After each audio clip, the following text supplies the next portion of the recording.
Dad, ആ ഇതാ ചന്തു. നമസ്കാരം അങ്കിൾ. നിങ്ങൾ രണ്ടുപേരും സംസാരിച്ചോണ്ടിരിക്കെ ഞാൻ കുടിക്കാൻ എന്തെങ്കിലും കൊണ്ടുവരാം. ആ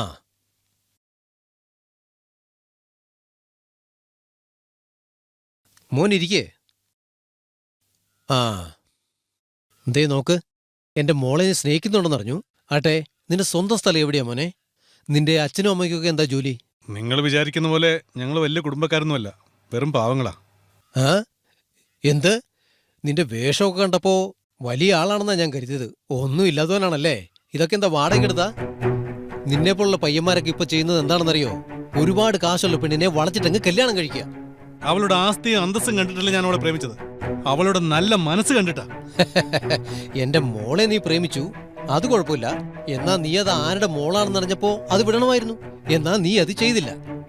എന്താ ഞാൻ പറഞ്ഞത് ശരിയല്ലേ? അവള് 10 മാസം ഉള്ളപ്പോഴാ അവളുടെ അമ്മ മരിച്ചത്. അതിനുശേഷം ഞാൻ കഷ്ടപ്പെട്ട് ഓരോ വീടുകളിൽ പോയി ഭിക്ഷയെടുത്താണ് അവളുടെ വിശപ്പ് ഞാൻ മാറ്റിയത്. പിന്നീട് ഒരുപാട് കഷ്ടപ്പെട്ടാണ് ഈ കാശൊക്കെ ഞാൻ ഉണ്ടാക്കിയത്. എന്നിട്ടിപ്പോ ഒരു നേരത്തെ ആഹാരത്തിന് പോലും വകയില്ലാത്ത നിന്നെപ്പോലെ ഒരുത്തനെ എന്റെ മോളെ കെട്ടിച്ചേരണോ അല്ലേ? സാർ മര്യാദയ്ക്ക് സംസാരിക്കണം. നിങ്ങളുടെ മോള് വിളിച്ചോണ്ടാ ഞാൻ നിങ്ങളെ കാണാൻ വേണ്ടി ഇങ്ങോട്ട് വന്നേ. ഒന്ന് മതിയാക്കടാ. നീ ഒരാണാണെങ്കിൽ പണം സമ്പാദിച്ചതിന് ശേഷം എന്റെ മുന്നിലേക്ക് വാ. അപ്പോ എന്റെ മോളെ നിനക്ക് ഞാൻ കല്യാണം കഴിച്ചു തരാം. നിങ്ങളുടെ മനസ്സിലിരിപ്പ് എനിക്ക് മനസ്സിലായി. സമ്പാദിക്കാം. നിങ്ങൾ പറഞ്ഞതുകൊണ്ടല്ലെങ്കിലും എന്റെ സൗമ്യയ്ക്ക് വേണ്ടി ഞാൻ പണം സമ്പാദിക്കും. ഈ ചാലഞ്ച് ഞാൻ ഏറ്റിരിക്കുന്നു. ഗുഡ് ബൈ, ഞാൻ പോവാം.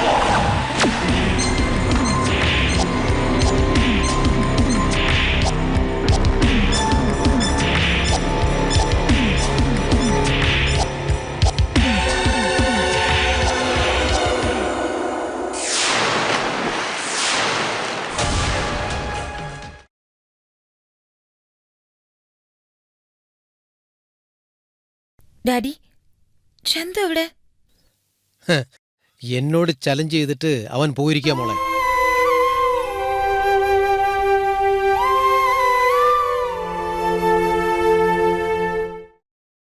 സോറി ചന്തു, ഇങ്ങനെയൊക്കെ സംഭവിച്ചതിന്. അതിനിപ്പോ എന്താ, എല്ലാം നമ്മുടെ നന്മയ്ക്കല്ലേ. വീട്ടിലേക്ക് വിളിച്ച് ഇങ്ങനെ നിന്നെ അപമാനിക്കുന്നു ഞാൻ ഒരിക്കലും വിചാരിച്ചില്ല. സൗമ്യ, നിന്റെ അച്ഛൻ പറഞ്ഞതിൽ ഒരു തെറ്റുമില്ല. ഇനിയിപ്പോ എന്താ ചെയ്യാ? ഒന്ന് നോക്കിയാ നിന്റെ അച്ഛൻ പറഞ്ഞത് വളരെ ശരിയാ. പ്രേമം വേറെ ജീവിതം വേറെ എന്ന് എനിക്ക് മനസ്സിലാക്കി തന്നു. ഈ കാര്യം ഞാൻ ചാലഞ്ചായിട്ട് എടുക്കാതിരുന്നെങ്കിൽ നാളെ നമുക്ക് സന്തോഷത്തോടെ ജീവിക്കാൻ കഴിയില്ല. സമ്പാദിക്കണം. ഒരുപാട് കാശുണ്ടാക്കിയിട്ടേ നമ്മൾ തമ്മിലുള്ള കല്യാണം നടക്കൂ. നീ ഇങ്ങനെയൊക്കെ പറയുന്നത് നോക്കുമ്പോ എനിക്കെന്തോ പേടി തോന്നുന്നു ചന്തു.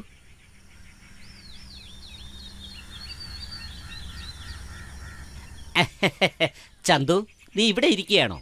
നിന്നെ കാണാൻ വേണ്ടി നിന്റെ റൂമിൽ ഞാൻ പോയിരുന്നു. എവിടെയെല്ലാം നോക്കിയെന്നറിയോ? എന്തായാലും കാണാൻ നീ സുന്ദരനായതുകൊണ്ട് നമ്മുടെ യജമാന്റെ മോളെ നീ വളച്ചിട്ടു. എന്തായാലും നീ ഒരു സംഭവം തന്നെയാടാ. എന്തിനാ വന്നേന്ന് പറ. സന്തോഷമുള്ള ഒരു കാര്യമുണ്ട്. ഉടൻ തന്നെ നിങ്ങളുടെ വിവാഹം നടക്കാൻ പോകുന്നു. നിങ്ങളുടെ കല്യാണത്തിന് നമ്മുടെ യജമാനുണ്ടല്ലോ ഗ്രീൻ സിഗ്നൽ തന്നിരിക്കുകയാണ്. എങ്ങനെയാണെന്നറിയോ?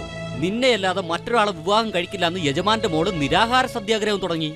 ഇത് കണ്ടപ്പോ മോക്കെന്തെങ്കിലും സംഭവിക്കുമെന്ന് ഭയന്ന് ഞങ്ങളുടെ മുതലാളി ഈ കല്യാണത്തിന് സമ്മതിക്കാന്ന് ഉടൻ തന്നെ പറയുകയും ചെയ്തു. പോയി ഈ കല്യാണത്തിന് എനിക്ക് ഇഷ്ടമില്ലെന്ന് പറഞ്ഞേക്കെ. എടാ ചന്തു, നീ ദേഷ്യത്തിൽ പറയുന്നില്ലടാ. നിനക്ക് അവളെ ഇഷ്ടമല്ലേ? പറയടാ. നിന്റെ ദേഷ്യമൊക്കെ ഒന്ന് കളഞ്ഞിട്ട് ഒന്ന് ചിരിക്കടാ. ഒന്ന് ചിരിക്കുന്നേ. പയ്യനെന്തായാലും കല്യാണക്കല വന്നു.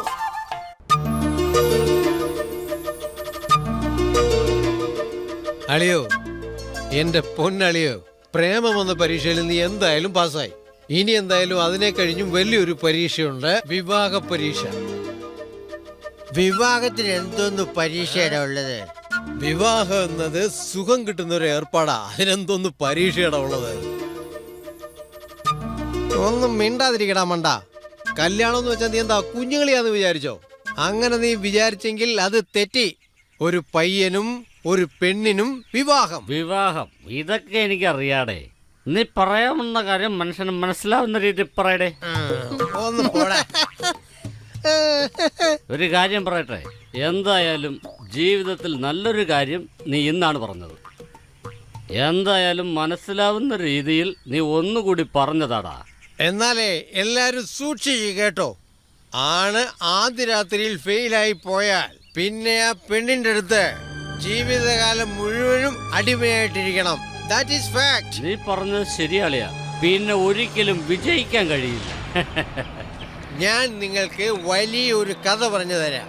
മിലിറ്ററിയിൽ ഉണ്ടായിരുന്ന എൻ്റെ ഒരു അമ്മാവൻ ലീവിന് നാട്ടിൽ വന്നപ്പോ അദ്ദേഹം ഒരു പെണ്ണ് കെട്ടി. പെണ്ണ് കെട്ടിയതിന് ശേഷം അദ്ദേഹം അനുഭവിച്ച കാര്യങ്ങളെല്ലാം ഒരു ദിവസം എന്നോട് പറഞ്ഞു. നിന്റെ അമ്മാവൻ എന്താണ് പട്ടാളത്തിലെ ഗൺമാൻ ആയിരുന്ന?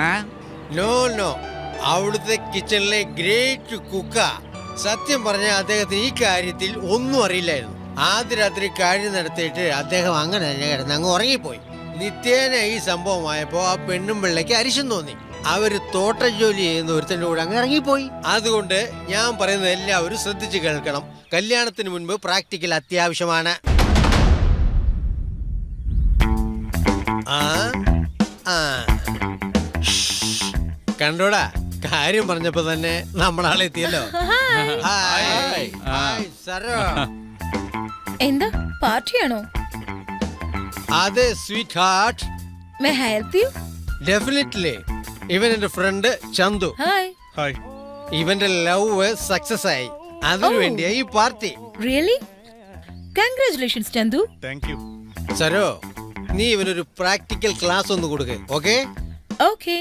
കല്യാണത്തിന് മുമ്പ് ചെറിയൊരു ക്ലാസ്. എന്താ നിനക്ക് താല്പര്യമില്ലേ? എനിക്കോ? നോട്ടി, ഞാൻ പഞ്ചപാണ്ഡവനെ പോലെയാ. എന്ത് കാര്യം ചെയ്താലും അവസാനം ചെയ്യൂ. വെൽക്കം. പോയിട്ട് വരാം, ഡ്യൂട്ടിക്ക് സമയമായി. എനിക്ക് നാളെ ഒന്ന് കാണണം. ഓക്കേടാ, ശരി എന്നാ. ബൈ. Okay, bye. എന്തടാ ചന്തു, എന്തെന്ന് വെച്ചൊന്ന് പറയേ.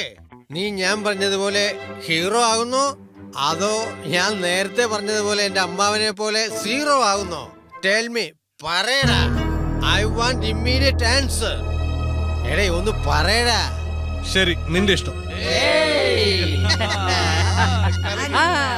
നമ്മളോട് ആരോടും ഒന്നും പറയാതെ ഇത് ഇവൻ എവിടെ പോയാടാ? രാത്രി നമ്മളെല്ലാം ഒന്നിച്ചല്ലേ റൂമിൽ വന്നേ. ഇതിന്റെ ഇടയിൽ രാവിലെ എങ്ങോട്ടായോ പോയത്? രാത്രി നമ്മൾ പറഞ്ഞത് കേട്ടപ്പോ പയ്യന് മൂട് കയറി അങ്ങോട്ട് പോയതായിരിക്കും. എനിക്ക് എന്തായാലും ഒരു സംശയമുണ്ട്. നീ അങ്ങനെ സംശയിക്കേണ്ട ഒരു ആവശ്യമില്ല. അവൻ തീർച്ചയായിട്ടും അങ്ങനെയൊന്നും പോവില്ല. ഇത്ര വർഷമായിട്ട് അവൻ അതിനെക്കുറിച്ച് എന്തെങ്കിലും സംസാരിച്ചിട്ടുണ്ടോ? നമ്മൾ പോലും അതിനെക്കുറിച്ച് സംസാരിക്കുമ്പോൾ അവൻ നമ്മളെ ചീത്തയാ പറയാറ്. എനിക്കെന്തോ നാട്ടിൽ പോയെന്നാ തോന്നുന്നത്. അച്ഛനും അമ്മയുടെ അടുത്തും അനുവാദം വാങ്ങിച്ചിട്ട് വരുമായിരിക്കും. അതും ശരിയായിരിക്കും. നമുക്ക് എന്തായാലും അവനൊന്ന് ഫോൺ ചെയ്ത് നോക്കാം. ശരി, വാ. ശരിയാ, അതാ നല്ലത്. അതാ നല്ലത്. വാ പോവാ.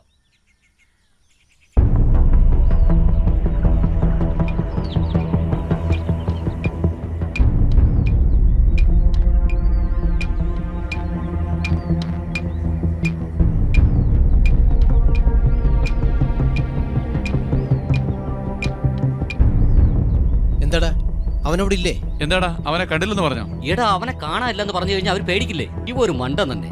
വീട്ടിലോട്ട് വന്നോ എന്ന് ചോദിച്ചു, വന്നില്ല എന്ന് അവര് പറഞ്ഞു. പിന്നെ ഇത് അവനവിടെ പോയതാ? എന്തോ അതാ എനിക്ക് മനസ്സിലാവാത്തെ. ശരി, വാ, നമുക്ക് എന്തായാലും ഒന്ന് അന്വേഷിച്ച് ശരി, വാ. നോക്കാം.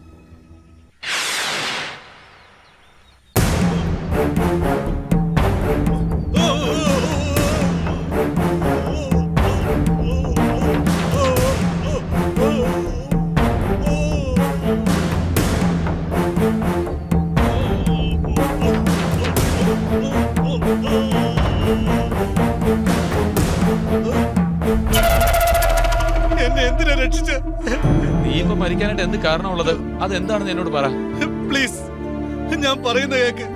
എനിക്ക് മരിക്കണം. ആട്ടെ, എന്തിനാ മരിക്കുന്നത്? അത് പറ. ഞാൻ കാരണം ഞാൻ പ്രേമിച്ച സൗമ്യ ജീവിതകാലം മുഴുവൻ ഇഞ്ചിഞ്ചായി മരിക്കേണ്ടി വരും. സൗമ്യയെ? അത് നീ പ്രേമിച്ച പെണ്ണാണോ? അതെ, സൗമ്യയും ഞാനും ആത്മാർത്ഥമായി പ്രണയിച്ചിരുന്നു. ആ പ്രണയം സക്സസ് ആയി. ഞങ്ങളുടെ കല്യാണം പോലും നിശ്ചയിച്ചിരുന്നതാ. ലവ് സക്സസ് ആയെങ്കിൽ കല്യാണം കഴിച്ച് സുഖമായിട്ട് ജീവിക്കുകയല്ലേ വേണ്ടത്? അല്ലാതെ ഇങ്ങനെ തൂങ്ങിച്ചാവേണ്ട എന്താ ആവശ്യമുള്ളത്? അവളെ ഇനി കല്യാണം കഴിക്കാനുള്ള അർഹത എനിക്കില്ല. വാ. അതെ, ഇനി ജീവിക്കാനുള്ള അർഹത എനിക്കില്ല. സത്യമാണ് ഞാൻ പറയുന്നത്. അതിനുള്ള കാരണം എന്താന്ന് ആദ്യം പറയേ. അത് സരസ്വതിയുമായി ഞാൻ ചെയ്ത കാര്യമാ എല്ലാത്തിനും കാരണം.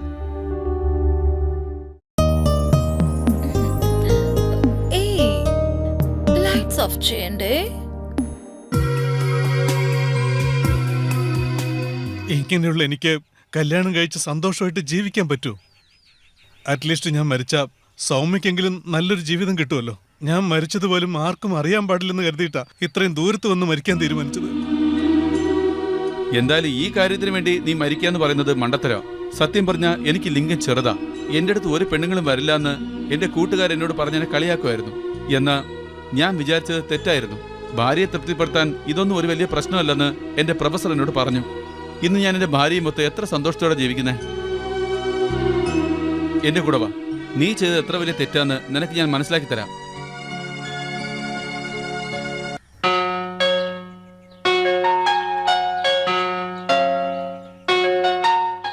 നമ്മുടെ ഈ ലോകത്തിൽ പ്രേമം പ്രാണനെ പോലെയാണ്. പ്രേമത്തിന്റെ അവസാനം ശൃംഗാരമാണ്. ശാരീരിക സുഖം അനുഭവിക്കുക എന്നത് ഒരു പ്രത്യേകതരം വ്യായാമം പോലെയാണ്. എന്നാൽ ഈ അറിവ് ഇപ്പൊ ആർക്കുമില്ല. അത് മനസ്സിലാക്കാനുള്ള വഴി എന്താണെന്ന് ഇപ്പൊ ആർക്കും അറിയില്ല. ഭാരതത്തിന്റെ സംസ്കാരത്തിൽ ശൃംഗാരം എന്നത് ഒരു വലിയ ഘടകമാണ്. ഇതിനെക്കുറിച്ച് മനസ്സിലാക്കാൻ വേണ്ടി അന്ന് ശില്പങ്ങൾ ഉണ്ടാക്കി. ലോക സംസ്കാരത്തിന് ഇതൊരു കവാടമാണ്. നവരസങ്ങളിൽ ശൃംഗാരത്തിന് ആദ്യ സ്ഥാനമാണ്. ഈ പ്രപഞ്ചത്തിന് ആദ്യം തന്നെ ഇത് പറഞ്ഞു കൊടുത്തത് ഭാരതീയരാണെന്നുള്ളത് ഇപ്പൊ ഭാരതീയർക്ക് തന്നെ അറിയില്ല. എന്താ നോക്കുന്നത്? അമ്പലങ്ങളിൽ പോലും ശൃംഗാരം എന്നതിനെ കുറിച്ച് കൊത്തിവച്ചിട്ടുണ്ട്. അതിന് കാരണം എല്ലാവർക്കും അതിനെക്കുറിച്ച് മനസ്സിലാക്കാൻ വേണ്ടിയാണ്. മനുഷ്യർക്ക് ശൃംഗാരം എത്ര അത്യാവശ്യമാണെന്ന് അറിയാൻ വേണ്ടിയാണ് ഭഗവാൻ ശ്രീകൃഷ്ണൻ കൃഷ്ണാവതാരം എടുത്തത്. എന്നാൽ ഈ ശൃംഗാരത്തെ ഭാരതീയ സംസ്കാരം ഇന്ന് മറച്ചു വച്ചിരിക്കുകയാണ്. സത്യം പറഞ്ഞാൽ അത് വലിയൊരു പാപമാണ്. ശൃംഗാരം എല്ലാവരും അറിഞ്ഞിരിക്കേണ്ട ഒന്നാണ്. Thank you sir. നമസ്കാരം. Thank you. Thank you sir. നമസ്കാരം. Thank you. Thank you sir. നമസ്കാരം. നമസ്കാരം. എങ്ങനെയുണ്ട്? സുഖമാണോ? ആ സുഖമാണ് സർ. സർ ഇദ്ദേഹത്തിന്റെ പേര് ചന്തു. ഹലോ. Hello sir.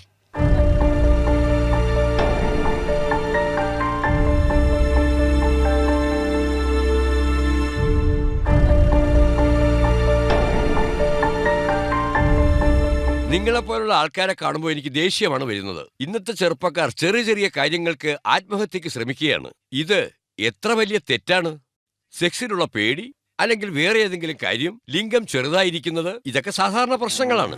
ഇന്ന് ജോലി ചെയ്യുന്ന ചെറുപ്പക്കാർക്ക് ഒരുപാട് ഡിപ്രഷൻ ഉള്ളതുകൊണ്ട് അവർക്ക് ജീവിതത്തിൽ സന്തോഷിക്കാൻ കഴിയുന്നില്ല. അതുകൊണ്ട് ഡിപ്രഷൻ മൂലം ആത്മഹത്യ ചെയ്യുന്നു. ഇതൊന്നും ശരിയായ കാര്യമല്ല. എന്നാൽ നീ ഫ്രണ്ട്സ് പറയുന്നത് കേട്ട് നീ കല്യാണത്തിന് മുൻപ് വേശ്യയുടെ അടുത്ത് പോയത് വലിയ ഒരു തെറ്റ് തന്നെയാണ്. ഒരിക്കൽ ഫെയിലിയർ ആയി എന്ന് വെച്ച് വേശ്യയുടെ അടുത്ത് പോകും. അങ്ങനെ പോകുമ്പോൾ ജീവിതം തന്നെ ഫെയിലിയർ ആവും. നിങ്ങളുടെ പ്രശ്നം എന്താണെന്ന് ഡോക്ടറോട് കൺസൾട്ട് ചെയ്യണം. ഇങ്ങനെയുള്ള കാര്യങ്ങളൊക്കെ ഡോക്ടറോട് ചോദിക്കാൻ കുറച്ച് നാണമുണ്ട് സർ. നാണമോ? എന്തിനാ നാണിക്കുന്നത്? ഡോക്ടറോട് ചോദിക്കാൻ എന്തിനാ നാണിക്കുന്നത്? തലവേദന വന്നാൽ ഡോക്ടറെ അടുത്ത് പോകും. പനി വന്നാലും ഡോക്ടറെ അടുത്ത് പോകും. പക്ഷെ സെക്സിൽ എന്തെങ്കിലും പ്രശ്നം വന്നാൽ നിങ്ങൾക്ക് ഡോക്ടറോട് പോകാൻ നാണം തോന്നും. ജീവിതത്തിൽ ഏറ്റവും സന്തോഷം തരുന്ന കാര്യം സെക്സ് ആണെന്നുള്ള കാര്യം നിങ്ങൾ ഒരിക്കലും മറക്കരുത്. നാണം, പിന്നെ ടെൻഷൻ, ഇതൊക്കെ ശാരീരിക ബന്ധത്തിന് എതിരായിട്ടുള്ള കാര്യമാണ്. ഹായ് ചന്തു. സാർ, സാർ ഇവിടെ? പ്രൊഫസറിന്റെ അടുത്ത് ഞാൻ കൗൺസിലിംഗ് എടുത്തോണ്ടിരിക്കുക. അലക്സ്, നിനക്ക് ചന്തുവിനെ അറിയാമോ? ഞങ്ങൾ നാട്ടുകാരാണ് സാർ. അത് നന്നായി. നിങ്ങൾ തന്നെ എല്ലാം പറഞ്ഞു കൊടുക്കുക. തീർച്ചയായും സാർ. ചന്തു വാ, വീട്ടിലേക്ക് പോ. ശരി വാ. സാർ. സാർ ഞങ്ങൾ ഇറങ്ങാണ്. ആ ശരി. എന്നാ ശരി സാർ. വരട്ടെ. Best of luck. താങ്ക്സ്.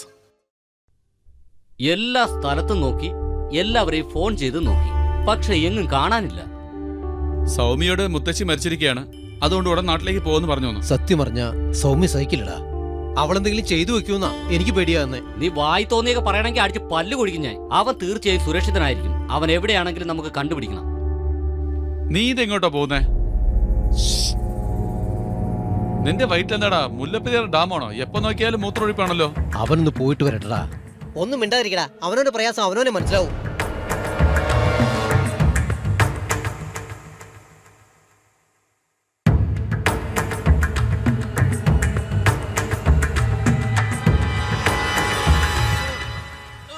ഇവൻ എന്താടാ പറ്റിയേ?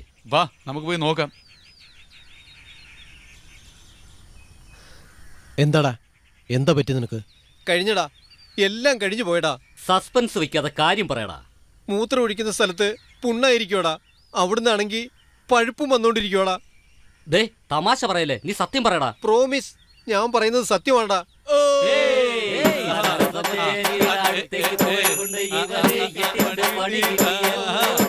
എടാ അങ്ങനെയാണെങ്കിൽ നമുക്കും വാ, നമുക്ക് നമുക്ക് പോയി പോയി നോക്കാം. എങ്ങോട്ടാടാ?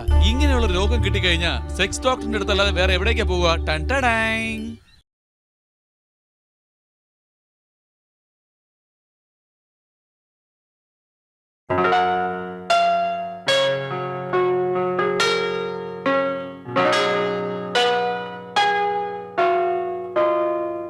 ആ നിങ്ങളുടെ പേരെന്താന്നാ പറഞ്ഞത്? അഭിഷേക്. നിങ്ങളൊക്കെ എന്താ ചെയ്യുന്നത്? പഠിക്കാണ് ഡോക്ടർ. പഠിക്കുന്ന സമയത്താണോ ഇങ്ങനെയൊക്കെ ചെയ്യുന്നത്? നിങ്ങളുടെ അച്ഛനും അമ്മയൊക്കെ നിങ്ങളെ കോളേജിൽ അയച്ചത് ഇതിനു വേണ്ടിയാണോ? കല്യാണത്തിന് മുമ്പ് ഇതുപോലെ പ്രാക്ടിക്കലൊക്കെ എടുക്കുകയാണെങ്കിൽ ആ എടുക്കുകയാണെങ്കിൽ ആ അനുഭവത്തിൽ ഭാര്യയെ നന്നായിട്ടൊന്ന് തൃപ്തിപ്പെടുത്താലോ? ഇതൊക്കെ നിങ്ങളോട് ആരാ പറഞ്ഞത്? ഒരുപാട് പേര് പറഞ്ഞു ഡോക്ടർ. ഇതൊക്കെ സെക്സുമായിട്ട് ഒരു ബന്ധവും ഇല്ലാത്തവര് പറയുന്നതാ. ഇതൊക്കെ തീർച്ചയായും ശുദ്ധ മണ്ടത്തരമാണ്. ഇതിനു വേണ്ടിയാ കോളേജിൽ സെക്സ് എഡ്യൂക്കേഷൻ വേണമെന്ന് ലോകത്തിലുള്ള പല നേതാക്കന്മാരും പറയുന്നത്. സൃഷ്ടിയിൽ നമ്മളെപ്പോലെ തന്നെ പക്ഷികളും മൃഗങ്ങളും ഇതുപോലെ ഒരുപാട് ജീവികൾ ജീവിക്കുന്നുണ്ട്. അവർക്കൊക്കെ ആരാ ട്രെയിനിങ് കൊടുത്തത്? എവിടെയാണ് പ്രാക്ടിക്കൽ ക്ലാസ് അറ്റൻഡ് ചെയ്തത്? ഒരു പ്രായമാവുമ്പോൾ സെക്സ് എന്നുള്ളത് എല്ലാവർക്കും ആവശ്യമുള്ള കാര്യമാണ്. ആ ആവശ്യം പൂർത്തീകരിച്ചു കൊടുക്കാൻ വേണ്ടിയിട്ടാണ് വിവാഹം എന്ന സമ്പ്രദായം ഉണ്ടാക്കിയിരിക്കുന്നത്. സുഖം എന്നത് ഭാര്യയുടെ അടുത്താണ് അനുഭവിക്കേണ്ടത്. അത് കിട്ടാൻ വേണ്ടി പുറത്തു പോയാൽ ഇതുപോലുള്ള രോഗങ്ങൾ വന്ന് ഭാര്യയെ സുഖിപ്പിക്കുകയല്ല, അവർക്ക് നിങ്ങൾ രോഗങ്ങൾ കൊടുക്കുകയുള്ളൂ. ഈ രോഗം കാരണം ഭാര്യ, ജനിക്കുന്ന കുഞ്ഞ്, എല്ലാവർക്കും അസുഖങ്ങൾ പിടിപെടും. സർ, ഇവന് വന്നിരിക്കുന്ന രോഗം ഈ രോഗത്തിന്റെ പേര് ഗണേറിയ എന്നാണ്. ഈ രോഗം സുരക്ഷിതമല്ലാത്ത ലൈംഗിക ബന്ധത്തിൽ കൂടിയാണ് വരുന്നത്. ഈ രോഗം വന്നാൽ ലിംഗത്തിൽ പുണ്ണുകൾ ഉണ്ടാവും. അത് മാത്രമല്ല വെളുത്ത പാടുകൾ ഉണ്ടാവുകയും ചെയ്യും. മൂത്രം പോകുന്നതിനും തടസ്സമുണ്ടാകും. ലിംഗത്തിന് ചുറ്റും വെളുത്ത നിറത്തിൽ ഫംഗസ് ഉണ്ടാവും. ഈ കാരണത്താൽ ഹെർപ്പസ്, HIV, റാമിഡിയ ഇങ്ങനെ ഒരുപാട് രോഗങ്ങൾ വരുവാൻ കാരണമായി തീരും. ഇതൊക്കെ കാണുമ്പോ എനിക്ക് വല്ലാതെ പേടിയാവുന്നു സാർ. എനിക്കും താനും ആ പെണ്ണുമായിട്ട് ബന്ധപ്പെട്ടായിരുന്നോ? എന്നാ ഞാൻ കോണ്ടം യൂസ് ചെയ്തായിരുന്നു സാർ. അതുകൊണ്ടാ താൻ രക്ഷപ്പെട്ടത്. താൻ എന്തുകൊണ്ടാ കോണ്ടം ഉപയോഗിക്കാത്തത്? ഞങ്ങൾ പറഞ്ഞതാണ് സാർ, നിങ്ങളെപ്പോലുള്ളവർക്കാണ് കോണ്ടം യൂസ് ചെയ്യേണ്ടത്. ഞാൻ ബലശാലിയാണ്, അതുകൊണ്ട് എനിക്കെന്നും ഒരു രോഗം വരില്ല എന്നും പറഞ്ഞു. കോണ്ടം ഉപയോഗിച്ചു കഴിഞ്ഞാൽ പിന്നത് സുഖമുള്ളതെന്ന് ഞങ്ങളോടും ചോദിച്ചു. കോണ്ടം ഉപയോഗിക്കുന്നത് കൊണ്ട് തൃപ്തിയിൽ ഒരു മാറ്റവും വരുന്നില്ല. നമ്മൾ കോണ്ടം ഉപയോഗിക്കുന്നത് സുരക്ഷിതത്വത്തിന് വേണ്ടിയാണ്. കോണ്ടം ഉപയോഗിക്കുന്നതുകൊണ്ട് സെക്സുമായി ബന്ധപ്പെട്ട രോഗങ്ങൾ വരില്ല. അത് ഉപയോഗിച്ചില്ലെങ്കിൽ എയ്ഡ്സ് പോലുള്ള രോഗങ്ങൾ വരാൻ സാധ്യതയുണ്ട്. എനിഹോ, എന്തായാലും ഈ മരുന്ന് ഒരാഴ്ചത്തേക്ക് കഴിച്ചു നോക്കൂ. സാർ, എനിക്ക് സെക്സിൽ കൂടുതൽ ഊർജം കിട്ടാനുള്ള മരുന്ന് തരണം സാർ. എന്തായാലും അതിന്റെ ആവശ്യം തനിക്കില്ല. എന്തായാലും സെക്സിനെ പറ്റി ചിന്തിക്കാതെ പഠിക്കാൻ നോക്ക്. ഈ പ്രായത്തിൽ സെക്സിനെ കുറിച്ച് ചിന്തിച്ചാൽ നിങ്ങളുടെ ഭാവി തന്നെ ഇല്ലാതാവും. അങ്ങനെയല്ല സാർ, ഞാൻ 8ാം ക്ലാസ്സിൽ പഠിക്കുമ്പോൾ തന്നെ ഒരു സ്ത്രീയുമായി സെക്സിൽ ബന്ധപ്പെട്ടു. അതിനുശേഷം ആരെ കണ്ടാലും എനിക്ക് മൂഡ് വരും. അതുകൊണ്ടാണ് സാർ ആ മരുന്ന് ചോദിച്ചത് തന്നെ. ഓഹോ, അപ്പൊ 8ാം ക്ലാസ്സിലെ താൻ ഇതൊക്കെ തുടങ്ങിയല്ലേ? ആ എന്തൊക്കെയാലും ശരി, ഈ ബ്ലഡ് ടെസ്റ്റ് കൂടെ ചെയ്ത് നോക്കൂ. ബ്ലഡ് കൊടുക്കൂ. അടുത്ത പ്രാവശ്യം ബ്ലഡിന്റെ റിസൾട്ടുമായിട്ട് വരണം. ശരി സാർ. ഞങ്ങളൊന്ന് ഇറങ്ങും സാർ. ആ എടാ ഒന്ന് പതുക്കെ നടക്കടാ. നീ ഒന്ന് പെട്ടെന്ന് വന്നേ. എടാ വേഗം നടക്കാൻ പറ്റുന്നില്ലടാ. വേഗം നടന്നാലുണ്ടല്ലോ അകത്ത് വല്ലാത്ത വേദന എടുക്കുക. ഇതുകൊണ്ടാ അന്ന് ഹെൽമെറ്റ് ഇടാൻ പറഞ്ഞത്. അപ്പൊ നീ എന്താ പറഞ്ഞ? എന്റെ ബോഡി അയൺ ബോഡിയാണ്. ഇപ്പൊ കണ്ടില്ലേ, അയൺ ബോഡി കോണ അഴിച്ചിട്ടതുപോലെയായി. അനുഭവിക്കടാ, അനുഭവിക്കേ, നന്നായിട്ട് അനുഭവിക്കേ. ഞങ്ങൾ കോണ്ടം ഉപയോഗിച്ചുകൊണ്ട് രക്ഷപ്പെട്ടു. അല്ലെങ്കിൽ നിന്നെ പോലെ ദാ ഇങ്ങനെ കണക്കണാന്ന് നടക്കായിരുന്നു. എടാ അവൻ നടക്കുന്നുണ്ടോടാ? കളിയാക്കുന്നോടാ തെണ്ടികളെ. നിന്നെ ഞാൻ വിടില്ലടാ. പോടാ.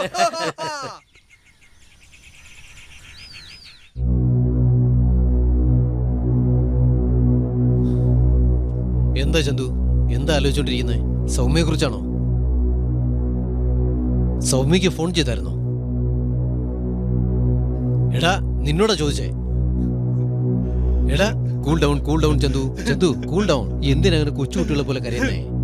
എന്റെ ഈ അവസ്ഥയെ കുറിച്ച് ആലോചിക്കുമ്പോ എനിക്ക് വല്ലാത്ത സങ്കടമുണ്ട് സാർ. എടാ മരമണ്ട, പ്രൊഫസർ തന്നെ നിന്നോട് ഒന്നുമില്ലാന്ന് പറഞ്ഞതല്ലേ? അദ്ദേഹം പറയുന്നത് വിശ്വസിക്കുക. നരകമായിരുന്ന എന്റെ ജീവിതത്തെ നന്ദാവനമാക്കിയത് അദ്ദേഹമാണടാ. ഞാൻ സത്യ പറയണേ, ജീവിതത്തിൽ പണമാണ് വലുതെന്ന് കരുതിയ ഞാൻ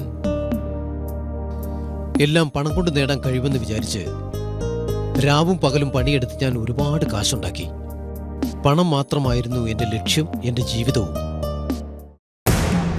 പല സമയങ്ങളിൽ പല പാർട്ടികളിൽ ഞാൻ ഒരുപാട് മദ്യപിച്ചാണ് ഞാൻ വീട്ടിലേക്ക് വരാറ്. ഓരോർമ്മയും ഉണ്ടാവില്ല.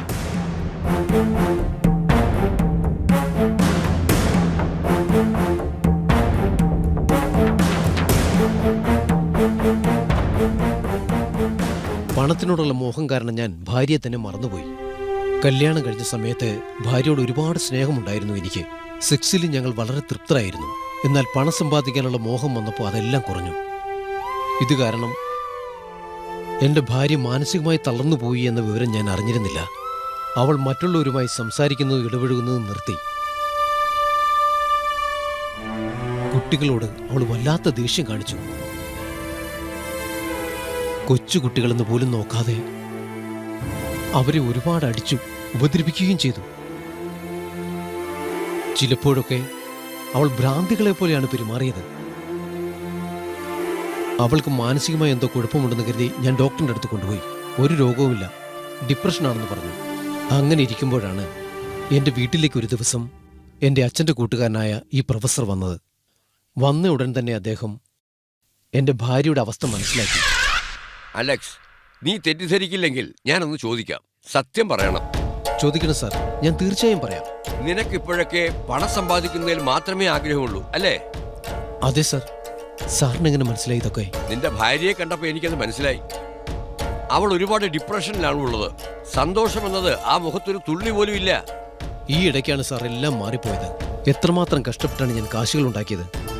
അത് വെച്ച് സന്തോഷിക്കാതെ എന്തിനാ ഈ ഡിപ്രഷനൊക്കെ? നിന്റെ ശ്രദ്ധ മുഴുവൻ പണത്തിലാണ്. എന്നാൽ അവളുടെ അവസ്ഥ നീ മനസ്സിലാക്കുന്നില്ല. നീ അവളെ സന്തോഷിപ്പിക്കുന്നില്ല. അതുകൊണ്ട് മാത്രമാണ് അവൾക്ക് ഈ ഡിപ്രഷൻ വരാൻ കാരണം. ഇന്നത്തെ കാലത്ത് പണം സമ്പാദിക്കാൻ വേണ്ടി മാത്രമാണ് അവർ സമയം ചെലവിടുന്നത്. എന്നാൽ ഭാര്യയോടൊത്തല്ല. ഭാര്യയെ സന്തോഷിപ്പിക്കാൻ പണം മാത്രം മതി, സെക്സ് വേണ്ട എന്നാണ് അവരുടെ വിചാരം. അങ്ങനെ വിചാരിക്കുന്നത് എത്ര വലിയ തെറ്റാണെന്നറിയാമോ? ഈ തെറ്റ് കാരണം കുടുംബ ജീവിതം തന്നെ നശിച്ചു പോകാറുണ്ട്. ഇങ്ങനെ ലൈംഗിക ബന്ധം നടത്താതിരിക്കുന്നത് കൊണ്ട് ആണുങ്ങൾക്ക് ഒരുപാട് ഡിപ്രഷൻ വരാറുണ്ട്. അതുപോലെ അസുഖങ്ങളും വരാറുണ്ട്. ഈ അസുഖം പുരുഷന്മാർക്ക് മാത്രമല്ല, സ്ത്രീകൾക്കും പലപ്പോഴും വരാറുണ്ട്. ഇത് കാരണം ഭാര്യയോ ഭർത്താവോ വെളിയിലുള്ള ആൾക്കാരെ ബന്ധപ്പെട്ട് എയ്ഡ്സ് പോലുള്ള രോഗങ്ങൾ പിടിപെടുന്നു. പണത്തെക്കാളും ഭർത്താവിന്റെ സുഖമാണ് ഒരു ഭാര്യയ്ക്ക് ആവശ്യം. ആഹാരവും ഉറക്കവും എത്ര അത്യാവശ്യമാണോ അതുപോലെ തന്നെയാണ് സെക്സും. സെക്സ് എന്നത് ഒരു പരമ ഔഷധമാണ്. അതെയോ? എന്നും നിങ്ങൾ സെക്സിൽ ഏർപ്പെടുകയാണെങ്കിൽ കൊളസ്ട്രോൾ കൺട്രോൾ ആവും. അതുപോലെ തന്നെ ടെൻഷൻ കുറയുകയും ചെയ്യും. ഇതിൽ നിന്നും കിട്ടുന്ന ഊർജം കൊണ്ട് നമ്മുടെ ശരീരത്തിൽ രക്തം കൂടുകയും ചെയ്യും. സെക്സിൽ നിന്ന് കിട്ടുന്ന ആനന്ദം തന്നെ നമുക്ക് തന്നെ മനസ്സിന് കൂടുതൽ ഊർജവും നൽകും. നല്ല ഉറക്കവും ഉണ്ടാവും. ഇത് നല്ലൊരു വ്യായാമമായി കരുതി നിങ്ങൾ ദിവസവും സെക്സിൽ ഏർപ്പെടാൻ നോക്കണം. ഭാര്യ ഭർത്തൃ ബന്ധം സെക്സിലൂടെയാണ് ശക്തിപ്പെടുന്നത്. ഇതുകൊണ്ട് ഭാര്യയും ഭർത്താവും തമ്മിലുള്ള വഴക്കുകൾ കുറയും. സെക്സിൽ തൃപ്തിയാകുന്ന ഭാര്യ വീട്ടിൽ എപ്പോഴും സന്തോഷവതിയായിരിക്കും. അല്ലെങ്കിൽ ഡിപ്രഷൻ ഉണ്ടായി അവർ പല പ്രശ്നങ്ങളും ഉണ്ടാക്കും. സെക്സിൽ തൃപ്തിയാകുന്ന സ്ത്രീ നല്ലൊരു അമ്മയും ഭാര്യയുമായിരിക്കും. കുടുംബത്തിൽ നല്ലൊരു സ്ത്രീയുമായിരിക്കും. ഭാര്യയും ഭർത്താവും സെക്സിൽ ഏർപ്പെടുമ്പോൾ അത് കുടുംബത്തിൽ സമാധാനമുണ്ടാക്കുകയും സമൂഹത്തിൽ അന്തസ്സും വർദ്ധിപ്പിക്കും. അതുകൊണ്ട് ഇന്നു മുതൽ താങ്കൾ ഭാര്യയെ തൃപ്തിപ്പെടുത്താൻ നോക്കണം. പ്രൊഫസർ പറഞ്ഞതിന് ശേഷമാണ് എനിക്ക് കാര്യങ്ങളൊക്കെ മനസ്സിലായത്. എന്റെ തെറ്റ് ഞാൻ മനസ്സിലാക്കി. അന്നു മുതൽ ഞാൻ നേരത്തെ വീട്ടിലെത്തുമായിരുന്നു. ഭാര്യയുമായി സമയം പങ്കിട്ടു. ദിവസവും ഞാൻ സെക്സിൽ ഏർപ്പെട്ടു. എന്റെ ഭാര്യയുടെ ആരോഗ്യ പ്രശ്നങ്ങളെല്ലാം മാറി. സത്യം പറഞ്ഞ അതിനുശേഷം ഞാനും വളരെ ഊർജസ്വനായി മാറി. ഇതിനൊക്കെ കാരണം ആ പ്രൊഫസർ അന്ന് ഞാൻ ചെയ്ത തെറ്റ് എനിക്ക് മനസ്സിലാക്കി തന്നതുകൊണ്ടാ. അതുകൊണ്ടാ ഞാനിന്ന് സന്തോഷമായി ജീവിക്കുന്നത് തന്നെ. ഞാൻ പറയുന്നത് കേക്ക് ചന്തു. പ്രൊഫസർ നിന്റെ അടുത്ത് ഒരു പ്രശ്നവുമില്ലെന്ന് പറഞ്ഞതല്ലേ? നിന്റെ ഈ ചിന്തകളൊക്കെ നീക്കിയിട്ട് മര്യാദയ്ക്ക് നന്ദിനെ പോയി കാണാൻ നോക്ക്.